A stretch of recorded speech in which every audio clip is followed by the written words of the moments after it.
இரவு உறங்குவதற்கு மட்டுமல்ல, கனவுகளோடும் வேர்வையோடும் பயத்தோடும் பதட்டத்தோடும் நள்ளிரவையும் தாண்டி பலர் ஓடிக்கொண்டே இருக்கிறார்கள்.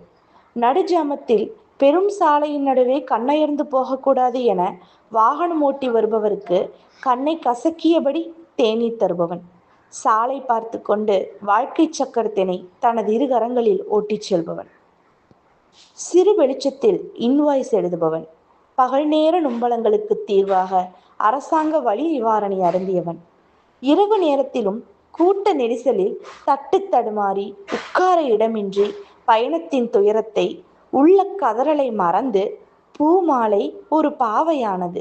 அவனுக்குள் இருக்கும் எஸ்பிபி பாடுவதை கேட்டுத்தான் பாருங்களேன்.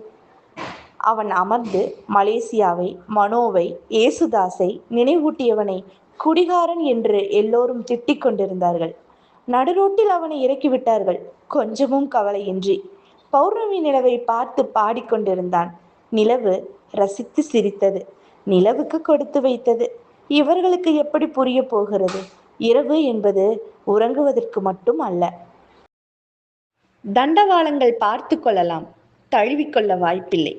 எவ்வளவு அழகா இருந்தாலும் இடையில் வரும் நிறுத்தத்தில் இறங்கிவிட முடியுமா என்ன?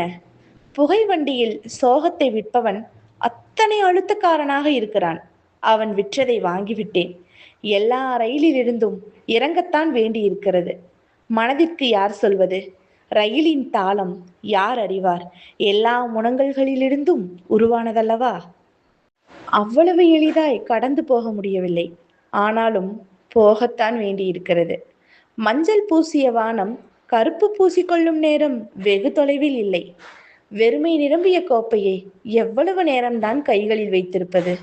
சொல்வதெல்லாம் புரிந்துவிடக்கூடிய ஆட்கள் கிடைப்பது எப்பொழுது நடக்குமோ? வெயில் துவட்டிய இலைகளை குளிர்விக்குமா காற்று? இப்பொழுதுதான் வெயில் விடை பெற்றது. தனது இருத்தலை கவிதையாக காட்டிச் சென்ற வெயில் முத்தமிட்டது. யாரொருவரும் விசாரிக்காத பொழுதொன்றில் ஆசை தீர ஸ்பரிசிச்சு சென்ற வெயிலின் இல்லாத வானத்தை வெறித்து கொண்டிருக்கிறேன்.